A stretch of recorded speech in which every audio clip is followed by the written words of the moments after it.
Hi viewers, welcome to she Tally tutorials in Telugu YouTube channel. I'm Bharati. ఈరోజు వీడియోలో నేను balance sheet గురించి explain చేయబోతున్నాను friends. What is balance sheet? Balance sheet అంటే ఏంటి? బ్యాలెన్స్ షీట్ ఫ్యూచర్స్ ఎలా ఉంటాయి? Importance of the balance sheet, purpose of the balance sheet format ఎలాగుంటుందో ఎక్స్ప్లెయిన్ చేయబోతున్నాను ఫ్రెండ్స్. అంటే చాలామంది ఫోన్ చేసి నన్ను అడుగుతుంటారు, మేడం బ్యాలెన్స్ షీట్లో చాలామందికి డౌట్ ఇది, మేడం బ్యాలెన్స్ షీట్ కరెక్ట్గా వచ్చిందా లేదా ఎలా తెలుసుకోవాలి, సో మీకు కరెక్ట్గా ఉందా లేదా అని మీరు ఎలా చెప్పగలరు అని అడుగుతున్నారు. కానీ మనకి బ్యాలెన్స్ షీట్కి అకౌంటింగ్లో ఒక ఫార్మేట్ ఉంది. సో అకౌంటింగ్ ఫార్మేట్ ప్రకారం మనం బ్యాలెన్స్ షీట్ అనేది ప్రిపేర్ చేసుకోవాలి. సో ఎవరి ఇష్టం వచ్చినట్టు వాళ్ళు ప్రిపేర్ చేసుకోకూడదు. బ్యాలెన్స్ షీట్ ఫార్మేట్ ప్రకారం మనం బ్యాలెన్స్ షీట్ అనేది ప్రిపేర్ చేసుకోవాలి. ప్లస్ ఆ బ్యాలెన్స్ షీట్ ఫార్మేట్లో మన ఆర్గనైజేషన్కి సంబంధించి లయబిలిటీస్, అసెట్స్ ఎన్ని ఉంటే అవి వేసుకుంటే సరిపోద్దండి. సో మీరు బ్యాలెన్స్ షీట్ ఫార్మేట్ అనేది నేర్చుకున్నారు అంటే సో మీ కంపెనీలో మీరు ప్రిపేర్ చేసిన బ్యాలెన్స్ షీట్ అనేది కరెక్టో రాంగో మీకు తెలిసిపోద్ది. మనం ప్రీవియస్ ఈ షీ టాలీ ట్యుటోరియల్స్లో టాలీలో ఫినాన్షియల్ రిపోర్ట్స్ ఎలా ప్రిపేర్ చేయాలి, బ్యాలెన్స్ షీట్ ఎలా ప్రిపేర్ చేయాలో నేర్చుకున్నాము. కానీ మనకి కామన్ బ్యాలెన్స్ షీట్ ఫార్మేట్ అకౌంటింగ్లో ఉంటుంది. సో ఈ ఫార్మేట్ నేర్చుకుంటే మీకు ఈజీగా ఉంటుంది. బ్యాలెన్స్ షీట్ అనేది మీరు మాన్యువల్గా ప్రిపేర్ చేసుకోవచ్చు. కొంతమంది ఎక్సెల్లో ప్రిపేర్ చేస్తారు, కొంతమంది వర్డ్ ఫార్మేట్లో ప్రిపేర్ చేస్తారు, కొంతమంది టాలీ ప్రైమ్ వాళ్ళు ఏ సాఫ్ట్వేర్ యూజ్ చేస్తుంటే ఆ సాఫ్ట్వేర్లో ప్రిపేర్ చేస్తారు. కానీ బ్యాలెన్స్ షీట్ ఫార్మేట్ అనేది మొత్తం ఒకేలాగా ఉంటుందండి. సో ఫస్ట్ ఆఫ్ ఆల్ మనము బ్యాలెన్స్ షీట్ అంటే ఏంటి, ఎందుకు ఎవరు ప్రిపేర్ చేయాలో చూద్దాము. బిఫోర్ దట్ కొత్త వ్యూవర్స్ ఎవరైనా ఉంటే నా ఛానల్ ఇంకా ఎవరైనా సబ్స్క్రైబ్ చేయకపోతే సో నా వీడియోస్ చూసేటప్పుడు వీడియో కింద సబ్స్క్రైబ్ బటన్ ఉంటుంది. ఆ సబ్స్క్రైబ్ బటన్ ప్రెస్ చేసి నా ఛానల్ని సబ్స్క్రైబ్ చేసుకోండి. నా ఛానల్ని మీరు సబ్స్క్రైబ్ చేసుకోవడం ద్వారా నేను అప్లోడ్ చేసే వీడియోస్ అన్ని మీకు నోటిఫికేషన్ ద్వారా వస్తాయి. మిస్ కాకుండా నేర్చుకోవచ్చు ఫ్రెండ్స్. అదేవిధంగా నా వీడియోస్ని లైక్ చేయండి, షేర్ చేయండి, కామెంట్ చేయండి ఫ్రెండ్స్. ఓకే, సో ఇప్పుడు బ్యాలెన్స్ షీట్ అనేది ప్రతి ఒక్క ఆర్గనైజేషన్లో కంపల్సరీ పీరియాడికల్ వైజ్ ప్రిపేర్ చేయాలి. కొంతమంది హాఫ్ ఇయర్లీ ప్రిపేర్ చేసుకుంటారు, కొంతమంది క్వార్టర్లీ ప్రిపేర్ చేసుకుంటారు. కానీ ఇయర్లీ బ్యాలెన్స్ షీట్ అనేది మాత్రం కంపల్సరీ మనం ప్రిపేర్ చేయాలి. సో ఇప్పుడు బ్యాలెన్స్ షీట్ అంటే ఏంటో చూద్దాము. So what is balance sheet? Balance sheet అనేది ఒక statement. It is show the financial position of A business. మన బిజినెస్ యొక్క ఫినాన్షియల్ పొజిషన్ అనేది ఎలా ఉందో కనుక్కోవడానికి మనం బ్యాలెన్స్ షీట్ అనేది ప్రిపేర్ చేస్తామండి. ఈ బ్యాలెన్స్ షీట్లో మనకి ఏమేమి ఉంటాయంటే అసెట్స్ అండ్ లయబిలిటీస్ ఉంటాయి. బ్యాలెన్స్ షీట్లో ఏమేమి వేయాలి? ఓన్లీ అసెట్స్ అండ్ లయబిలిటీస్ వేయాలి. అసెట్స్ అంటే ఆస్తులు, లయబిలిటీస్ అంటే అప్పులు. మన ఆర్గనైజేషన్, మన కంపెనీ, మన బిజినెస్కి సంబంధించిన ఆస్తులు ఎన్ని ఉన్నాయి, అప్పులు ఎన్ని ఉన్నాయి, వాటిని మనం బ్యాలెన్స్ షీట్లో రికార్డ్ చేసుకోవాలి. అంతేకాని మన బ్యాలెన్స్ షీట్లో మనకి indirect expenses, indirect incomes, purchase, sales ఇవన్నీ రావండి. ఓకేనా? సో బ్యాలెన్స్ షీట్ అనేది financial report of a company. Financial రిపోర్ట్స్లో one of the report balance sheet అనేది. The balance sheet is a statement. ఇది ఒక స్టేట్మెంటు, ఒక financial statement. It shows the financial position of a company. So next ఇది periodical వైజ్గా prepare చేసుకోవచ్చు. మనం financial year ఎండింగ్లో మనం ప్రిపేర్ చేస్తాము. కొంతమంది క్వార్టర్లీ, హాఫ్ ఇయర్లీ కూడా ప్రిపేర్ చేసుకుంటారు. సో నెక్స్ట్ ఈ ఫినాన్షియల్ బ్యాలెన్స్ షీట్ అనేది trading and profit and losses accounts prepare చేసిన తర్వాత బ్యాలెన్స్ షీట్ అనేది ప్రిపేర్ చేసుకోవాలి. ఈ పాయింట్ కూడా మీరు మిస్ కాకూడదండి. Next what is balance sheet అంటే తెలుసుకున్నాము. Next features of balance sheet. Balance sheet features ఎలా ఉంటాయో చూద్దాం ఇప్పుడు. సో మనము యాక్చువల్గా మన కంపెనీకి సంబంధించి ఫైనల్ అకౌంట్స్ అనేవి ప్రిపేర్ చేసుకుంటాము. ఫైనల్ అకౌంట్స్లో మనకి trial balance, trading account, profit and losses account and balance sheet ఉంటాయి. బ్యాలెన్స్ షీట్ అనేది మనం లాస్ట్లో ప్రిపేర్ చేసుకుంటాము. ఫస్ట్ మనం ట్రయల్ బ్యాలెన్స్ ప్రిపేర్ చేస్తాము. ట్రయల్ బ్యాలెన్స్ తర్వాత ట్రేడింగ్ అకౌంట్, తర్వాత ప్రాఫిట్ అండ్ లాసెస్ అకౌంట్, తర్వాత బ్యాలెన్స్ షీట్ అనేది ప్రిపేర్ చేస్తాము. సో ఫైనల్ అకౌంట్స్లో మనకి లాస్ట్ స్టెప్ బ్యాలెన్స్ షీట్ అనేది. సో బ్యాలెన్స్ షీట్ అనేది మనకి అకౌంట్ కాదండి, ఇది ఒక స్టేట్మెంట్.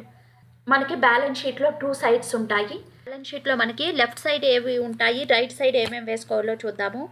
మనకి రైట్ సైడ్ కంపెనీ లయబిలిటీస్ అనేవి డిస్ప్లే అవుతాయి. లయబిలిటీస్ అనేవి రికార్డ్ చేసుకోవాలి. సో నెక్స్ట్ మనకి on the left side of the balance sheet companies list their assets. Left side balance షీట్లో మనకి లెఫ్ట్ సైడు సో మనకి అసెట్స్ అనేవి డిస్ప్లే అవుతాయి. సో మనకి బ్యాలెన్స్ షీట్లో right side left side 2 sides ఉంటాయి. బ్యాలెన్స్ షీట్లో మనకి రైట్ సైడ్లో మనము కంపెనీ యొక్క లయబిలిటీస్ అనేవి ఎంట్రీ చేసుకోవాలి. లెఫ్ట్ సైడ్లో మనకి మన కంపెనీ యొక్క అసెట్స్ని లిస్ట్ డౌన్ చేసుకోవాలండి. సో ఈ పాయింట్ కూడా గుర్తుపెట్టుకోవాలి మనం, లెఫ్ట్ సైడ్ ఏమొస్తాయి రైట్ సైడ్ ఏమొస్తాయి అని. ఇప్పుడు ఒకసారి ఫార్మేట్ చూద్దాము ఎలా ఉంటాయి, లయబిలిటీ సైడ్లో ఏమేమి లిస్ట్ డౌన్ చేయాలి, అసెట్స్ సైడ్లో ఏమేమి లిస్ట్ డౌన్ చేయాలో చూద్దాం. దీన్నే మనం అకౌంటింగ్ ఫామ్లో క్రెడిట్ సైడ్ మనకు ఆల్వేస్ లయబిలిటీస్ ఉంటాయి, డెబిట్ సైడ్ మనకి అసెట్స్ ఉంటాయి అంటామండి. సో బ్యాలెన్స్ షీట్లో మనకి ఆల్వేస్ 2 ఆస్పెక్ట్స్ ఉంటాయి, ఒకటి లయబిలిటీస్, ఇంకొకటి అసెట్స్. మనకి అసెట్స్ అనేవి ఎప్పుడు లెఫ్ట్ హ్యాండ్ సైడ్ మాత్రమే మనం పోస్ట్ చేసుకోవాలి, లయబిలిటీస్ అనేది రైట్ హ్యాండ్ సైడ్ మాత్రమే ఎంట్రీ చేసుకోవాలి. మనకి టోటల్ లయబిలిటీస్ అండ్ అసెట్స్ అనేవి ఈక్వల్గా టాలీ అవ్వాలండి. మనం బ్యాలెన్స్ షీట్ ప్రిపేర్ చేసినప్పుడు లయబిలిటీస్ అసెట్స్ బోత్ సైడ్ ఈక్వల్గా మనకి టాలీ అవ్వాలి. సపోజ్ మనకి లయబిలిటీస్ 5 lakhs ఉంటే అసెట్స్ కూడా 5 lakhs ఉండాలి. ఇది కూడా ఇంపార్టెంట్ పాయింట్ మనకి. సో నెక్స్ట్ బ్యాలెన్స్ షీట్ అనేది మనం ఎందుకు ప్రిపేర్ చేస్తామంటే it is disclose the financial position of a company. అంటే మనకి అసెట్స్ ఎంత ఉంది, లయబిలిటీస్ ఎంత ఉందో మనం తెలుసుకోవడానికి బ్యాలెన్స్ షీట్ ప్రిపేర్ చేస్తాము. సో బ్యాలెన్స్ షీట్ అనేది మనం trading and profit and losses account prepare చేసిన తర్వాత ప్రిపేర్ చేస్తామండి. This is the futures of balance sheet. Next importance of balance sheet. Balance sheet అనేది ఎందుకు ప్రిపేర్ చేయాలి, దాని ఇంపార్టెన్స్ ఏంటి? ఈ ఇంపార్టెన్స్ ఆఫ్ బ్యాలెన్స్ షీట్ అంటే మనం ఒక ఫినాన్షియల్ ఇయర్లో మన బిజినెస్ని అనలైజ్ చేసుకోవడానికి బ్యాలెన్స్ షీట్ ప్రిపేర్ చేస్తాము అని చెప్పచ్చు. అంటే కంపెనీ మన అచీవ్మెంట్స్ ఎన్ని ఉన్నాయి, సో మన అసెట్స్ అనేవి ఇంక్రీజ్ అయ్యాయా లేదా, సో మన లయబిలిటీస్ ఎక్కువ అయ్యాయా లేకపోతే మన అసెట్స్ ఎక్కువ అయ్యాయా, సో మనం యాజ్ ఏ ఫినాన్షియల్ ఇయర్లో సో మన అసెట్స్ అనేవి ఎన్ని ఇంక్రీజ్ చేసుకున్నాము, ఎన్ని అసెట్స్ సంపాదించుకున్నాము, మన కంపెనీకి ఎన్ని ఆస్తులు ఉన్నాయి అని తెలుసుకోవడానికే బ్యాలెన్స్ షీట్ అనేది ప్రిపేర్ చేస్తామండి. సో ఈ బ్యాలెన్స్ షీట్ అనేది ఎవరికి యూజ్ అవుతుందంటే క్రెడిటార్స్, సండీ క్రెడిటార్స్కి, ఇన్వెస్టర్స్కి, మన బిజినెస్లో ఇన్వెస్ట్ చేయాలి అనుకునే వాళ్ళకి, and other share holders use this financial to know the financial status of the business. So ఈ బ్యాలెన్స్ షీట్ అనేది ఎవరికి ఎక్కువ యూజ్ అవుతుంది, ఎందుకు మనం ప్రిపేర్ చేస్తాము అంటే సో మన సండీ క్రెడిటార్స్ మన బ్యాలెన్స్ షీట్ అనేది యూజ్ చేసుకుంటారు. నెక్స్ట్ ఇన్వెస్టర్స్, మన కంపెనీలో ఇన్వెస్ట్మెంట్ చేసే వాళ్ళు కూడా ఈ బ్యాలెన్స్ షీట్ చూసి ఇన్వెస్ట్మెంట్ చేస్తారు. షేర్ హోల్డర్స్ కూడా ఈ బ్యాలెన్స్ షీట్ అనేది యూజ్ అవుతుంది. నెక్స్ట్ వాళ్ళు ఈ ఫినాన్షియల్ స్టేటస్ అనేది చూసిన తర్వాత సో వాళ్ళు క్రెడిటార్స్, ఇన్వెస్టర్స్, స్టాక్ హోల్డర్స్ ఈ ఫినాన్షియల్ టూల్ బ్యాలెన్స్ షీట్ అనే దాన్ని యూజ్ చేసుకొని to know the financial status of the business, మన ఫినాన్షియల్ స్టేటస్ అనేది ఎలా ఉందో తెలుసుకుంటారు. సో అదేవిధంగా ఈ బ్యాలెన్స్ షీట్ చూసి it is used to analyse A companies growth by comparing different years. So next ఇంకొక విధంగా మనకు బ్యాలెన్స్ షీట్ ఎందుకు యూజ్ అవుతుంది అంటే మనకి డిఫరెంట్ ఫినాన్షియల్ ఇయర్స్లో మనం కంపేర్ చేసుకోవచ్చు. మన బిజినెస్ అనేది financial year to financial year, previous financial ఇయర్కి ఈ ఇయర్కి మన బిజినెస్ అనేది కంపెనీ గ్రోత్ అనేది ఇంక్రీజ్ అయిందా లేదా తెలుసుకోవచ్చండి ఈ బ్యాలెన్స్ షీట్ యూజ్ చేసి. While applying for a business loan A company has to submit the balance sheet of the bank. So మనము మన ఆర్గనైజేషన్ వాళ్ళు బ్యాంక్స్లో లోన్కి అప్లై చేస్తున్నప్పుడు కూడా మనం ఈ బ్యాలెన్స్ షీట్ అనేది బ్యాంక్ వాళ్ళకి ప్రొవైడ్ చేయాల్సి ఉంటుందండి. సో ఆ పర్పస్ కూడా మనం బ్యాలెన్స్ షీట్ అనేది ప్రిపేర్ చేయాలి. సో బిజినెస్ లోన్స్కి మనం అప్లై చేసేటప్పుడు మన కంపెనీ యొక్క బ్యాలెన్స్ షీట్ అనేది బ్యాంక్ వాళ్ళకి సబ్మిట్ చేయాల్సి ఉంటుంది. వాళ్ళు మన బ్యాలెన్స్ షీట్ చూసిన తర్వాతే లోన్స్ ప్రొవైడ్ చేస్తారు. Next stock holders can find out the business accomplishment and liquidity position of a company. మన స్టాక్ హోల్డర్స్ ఎవరైతే ఉంటారో వాళ్ళు మన బిజినెస్ అకంప్లిష్మెంట్, లిక్విడిటీ అంటే క్యాష్, మన cash at bank, cash in bank, మన అసెట్స్ అనేవి చూసిన తర్వాత, కంపెనీ పొజిషన్ చూసిన తర్వాత స్టాక్ హోల్డర్స్ షేర్స్ అనేవి కొనుక్కుంటారండి, షేర్ హోల్డర్స్ వాళ్ళు. Companies balance sheet analyse can. So next మన బ్యాలెన్స్ షీట్, మన కంపెనీ యొక్క బ్యాలెన్స్ షీట్ని మనం అనలైజ్ చేసుకొని ఫ్యూచర్లో మనం ఎటువంటి అసెట్స్ కొనాలి, సో నెక్స్ట్ ఫ్యూచర్ ఎక్స్పెన్సెస్ ఏమి ఉంటాయి అని కూడా మనం ప్లానింగ్ అనేది వేసుకోవచ్చండి.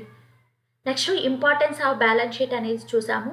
పర్పస్ ఆఫ్ బ్యాలెన్స్ షీట్ అంటే ఏంటి? Purpose of balance sheet, the main purpose of balance sheet is to show the company financial status. మన కంపెనీ యొక్క ఫినాన్షియల్ పొజిషన్ ఎలా ఉందో తెలుసుకోవడానికి మెయిన్గా మనం బ్యాలెన్స్ షీట్ అనేది ప్రిపేర్ చేస్తాము. This sheet shows companies assets and liabilities. మన కంపెనీ యొక్క ఆస్తులు అప్పులు ఎన్ని ఉన్నాయో ఈ బ్యాలెన్స్ షీట్లో మొత్తం డిస్క్లోజ్ అవుతాయి, డిస్ప్లే చేస్తాయి. సో మన కంపెనీ యొక్క ఆస్తులు అప్పులన్నీ ఈ బ్యాలెన్స్ షీట్లో మనం ఎంట్రీ చేసుకొని ఉంటాము. Along with the money invested in to the business. So మన కంపెనీ యొక్క లయబిలిటీస్ అసెట్స్తో పాటు మనము మన ఆర్గనైజేషన్ తరపున మనం ఇన్వెస్ట్మెంట్ ఎంత చేశాము, బిజినెస్లో ఎంత ఇన్వెస్ట్మెంట్ చేశామో ఆ డీటెయిల్స్ కూడా డిస్ప్లే అవుతాయి. This statement is required to analyse the financial status information for several conversation periods. అంటే సో మనము ఈ స్టేట్మెంట్ యూజ్ చేసుకొని బిజినెస్ని అనలైజ్ చేసుకోవచ్చు. అంటే మనం క్వార్టర్లీ బ్యాలెన్స్ షీటు ఒక క్వార్టర్కి అంటే 3 monthsకి మన బిజినెస్ పొజిషన్ అనేది ఎలా ఉండింది, సో మన అసెట్స్ ఎన్ని ఉన్నాయి, లయబిలిటీస్ ఎన్ని ఉన్నాయి. అదే 6 monthsకి చూస్తాం. తర్వాత 6 monthsకి హాఫ్ ఇయర్లీ చూసినప్పుడు 3 monthsకి next half yearly balance sheet prepare చేసినప్పుడు వాటి రెండింటికి డిఫరెన్స్ ఏంటి, లయబిలిటీస్ ఇంక్రీజ్ అయ్యాయా, అసెట్స్ ఇంక్రీజ్ అయ్యాయా, లేకపోతే ప్రీవియస్ ఫినాన్షియల్ ఇయర్కి ఈ ఫినాన్షియల్ ఇయర్కి మన బిజినెస్లో ఎంత చేంజెస్ వచ్చింది, లయబిలిటీస్ ఎక్కువ ఉన్నాయా, అసెట్స్ ఎక్కువ ఉన్నాయా అని మనం కంపారిజన్ చేసుకోవచ్చు. నెక్స్ట్ సో మనం ఇంతకుముందు చెప్పుకున్నట్టుగా ఇన్వెస్టర్సు, క్రెడిటార్సు, షేర్ హోల్డర్సు, సో వీళ్ళంతా మన ఆర్గనైజేషన్ యొక్క బ్యాలెన్స్ షీట్ చూసిన తర్వాతనే ప్లస్ ఇన్వెస్ట్మెంట్ చేస్తారు మన ఆర్గనైజేషన్లో. సో నెక్స్ట్ బ్యాంకు వాళ్ళు కూడా బ్యాంక్ లోన్ అనేది ప్రొవైడ్ చేస్తారు. సో మనం బ్యాలెన్స్ షీట్ అనేది ఇయర్ ఎండింగ్లో ప్రిపేర్ చేసుకుంటాము. ఎవ్రీ ఫినాన్షియల్ ఇయర్ అనేది ఎండింగ్ అయినప్పుడు కంపల్సరీ ఎవ్రీ బిజినెస్ ఆర్గనైజేషన్ వాళ్ళు బ్యాలెన్స్ షీట్ అనేది ప్రిపేర్ చేసుకోవాలి. The balance sheet can be created at the time, however it is often prepared at the end of the financial year. Through the balance sheet can be prepared at any time. It is mostly prepared at the end of the accounting period. మీరు balance sheet అనేది ఎప్పుడైనా prepare చేసుకోవచ్చు. కాకపోతే కామన్గా financial year accounting period ఎండింగ్లో మనం balance sheet అనేది prepare చేసుకుంటామండి. Next how to prepare A balance sheet. So balance sheet అనేది ఎలా ప్రిపేర్ చేయాలి, ఫార్మేట్ ఎలాగుంటుందో చూద్దామండి. సో బ్యాలెన్స్ షీట్ ఫార్మేట్ అనేది మనకి సో ఇక్కడ నేను మెన్షన్ చేసుకున్నాను కదా ఇలాగుంటుంది, లయబిలిటీసు, అసెట్స్. సో మనకి లయబిలిటీస్ అనేవి డెబిట్ సైడ్ డిస్ప్లే అవుతాయి. డెబిట్ సైడ్ ఆల్వేస్ లయబిలిటీసే వేసుకోవాలి. నెక్స్ట్ క్రెడిట్ సైడ్ మనం అసెట్స్ వేసుకోవాల్సి ఉంటుంది. క్రెడిట్ సైడు అసెట్స్ వేసుకోవాలి. లయబిలిటీస్ అంటే తెలుసు మనకి అప్పులు, అసెట్స్ అంటే ఆస్తులు. ఇది ఫార్మేట్ అండి, బ్యాలెన్స్ షీట్ ఫార్మేటు. మీరు ఎప్పుడు ఈ ఫార్మేటే ఫాలో అవ్వాలి. సో మీరు ఎక్సెల్లో బ్యాలెన్స్ షీట్ వేసుకున్న, టాలీలో, టాలీ ప్రైమ్లో, టాలీ ERP9లో దేంట్లో అయినా కూడా లయబిలిటీస్ అనేవి మనకి ఎప్పుడు డెబిట్ సైడ్ ఉంటాయి, అసెట్స్ అనేవి క్రెడిట్ సైడ్ ఉంటాయి. లయబిలిటీస్ అంటే ఏంటి, అప్పులండి. ఫస్ట్ లయబిలిటీస్లో ఫస్ట్ మనకి క్యాపిటల్ ఉంటుంది. ఎప్పుడు క్యాపిటల్ అంటే మనకి తెలుసు, మనం బిజినెస్ స్టార్ట్ చేసేటప్పుడు ఇన్వెస్ట్ చేసిన అమౌంట్ని క్యాపిటల్ అంటాము. సో ఈ క్యాపిటల్ మనకి లయబిలిటీ కిందే వస్తుంది కాబట్టి లయబిలిటీ కింద వేసుకుంటాము. సో ఈ క్యాపిటల్కి ఓపెనింగ్ బ్యాలెన్స్ ఏదైనా ఉంటే ఎంట్రీ చేసుకుంటామండి. అదేవిధంగా నెట్ ప్రాఫిట్ అనేది క్యాపిటల్ అకౌంట్కి యాడ్ చేస్తాము. నెట్ ప్రాఫిట్ అంటే మనం first profit and losses account prepare చేసిన తర్వాత మనకి నెట్ ప్రాఫిట్ అనేది డిస్క్లోజ్ అవుతుంది. సో నెట్ ప్రాఫిట్ మన ఆర్గనైజేషన్లో మనకి ప్రాఫిట్ ఎంత వచ్చిందో దాన్ని క్యాపిటల్ అకౌంట్కి యాడ్ చేసుకుంటాము. యాడ్ చేసుకున్న తర్వాత ఈ 2 అమౌంట్స్ కలిపి ఇక్కడ వేసుకుంటామండి. So liabilities amount, assets amount ఇలాగుంటుంది ఫార్మేటు. నెక్స్ట్ అదేవిధంగా నెట్ లాస్. మనకి profit and losses account prepare చేసినప్పుడు నెట్ ప్రాఫిట్ వస్తే దాన్ని క్యాపిటల్ అమౌంట్కి యాడ్ చేసుకుంటాము. మనకి లాస్ వస్తే క్యాపిటల్ అమౌంట్ నుంచి నెట్ లాస్ అనేది లెస్ చేసుకుంటామండి. నెక్స్ట్ అదేవిధంగా లెస్ డ్రాయింగ్స్. సో డ్రాయింగ్స్ అంటే ఏంటంటే సో మన ఆర్గనైజేషన్లో ఉండే క్యాపిటల్ అమౌంట్ని బిజినెస్ ఓనరు తన పర్సనల్ యూజ్ కోసం యూజ్ చేసుకుంటే దాన్నే డ్రాయింగ్స్ అకౌంట్ అంటాము. సో అలాగా మనము క్యాపిటల్ నుంచి సో పర్సనల్గా మనం క్యాష్ కానీ గూడ్స్ కానీ యూజ్ చేసుకుంటే దాన్ని క్యాపిటల్ అమౌంట్ నుంచి లెస్ చేస్తాము. ఇలా క్యాపిటల్లో మనం ఇవన్నీ లెస్ చేసిన తర్వాత ఎంత అమౌంట్ వస్తుందో దాన్ని అమౌంట్ కాలంలో ఇక్కడ వేసుకుంటాం. నెక్స్ట్ లయబిలిటీస్, ఇంకా లాంగ్ టర్మ్ లయబిలిటీస్ ఏమేమి ఉంటాయో చూద్దాము. మనకి లాంగ్ టర్మ్ లయబిలిటీస్ అంటే కన్నా లయబిలిటీస్ అని ఉంటాయి. ఇక్కడ కరెంట్ లయబిలిటీస్ అని ఉంటాయి. లయబిలిటీస్ అంటే అప్పులు. నెక్స్ట్ కరెంట్ లయబిలిటీస్ అండి. కరెంట్ లయబిలిటీస్ అంటే మనకి కరెంట్ లయబిలిటీస్ కింద ఏమేమి వస్తాయో చూద్దాము. సండీ క్రెడిటార్స్. సండీ క్రెడిటార్స్ అంటే క్రెడిట్ పర్చేజెస్ అండి. మనం గూడ్స్ అనేవి మన సప్లయర్ దగ్గర నుంచి క్రెడిట్ పర్చేస్ చేసుకుంటాము. మనకి క్రెడిట్ పర్చేస్ కూడా లయబిలిటీస్ కిందే వస్తాయి. సండీ క్రెడిటార్స్ అంటే మన క్రెడిట్ పర్చేజెస్. నెక్స్ట్ అదేవిధంగా అవుట్ స్టాండింగ్ ఎక్స్పెన్సెస్ ఉంటాయి. అవుట్ స్టాండింగ్ ఎక్స్పెన్సెస్ అంటే మనకి అమౌంట్ అనేది రాలేదు, మనకి అమౌంట్ అనేది రావాలి, ఇంకా రాలేదు. For example rent, salaries, interest, commission ఇలాంటివి. నాకు ఈ మంత్లో కమిషన్ అనేది రిసీవ్ అవ్వాలి, ఇంకా రిసీవ్ అవ్వలేదు, అలాంటి వాటిని అవుట్ స్టాండింగ్ ఎక్స్పెన్సెస్ అంటాము. అవుట్ స్టాండింగ్ ఎక్స్పెన్సెస్ కూడా మనం లయబిలిటీ సైడ్ వేసుకుంటాము. For example outstanding rent, outstanding salaries, outstanding interest, outstanding commission అలాంటివి.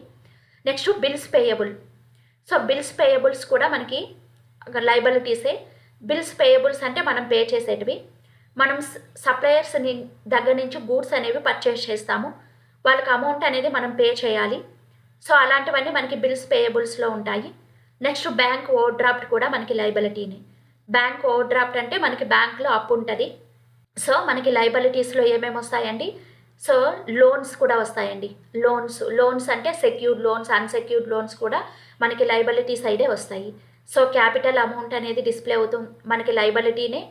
నెక్స్ట్ లయబిలిటీస్లో మనకి ఏమేమి ఉంటాయి?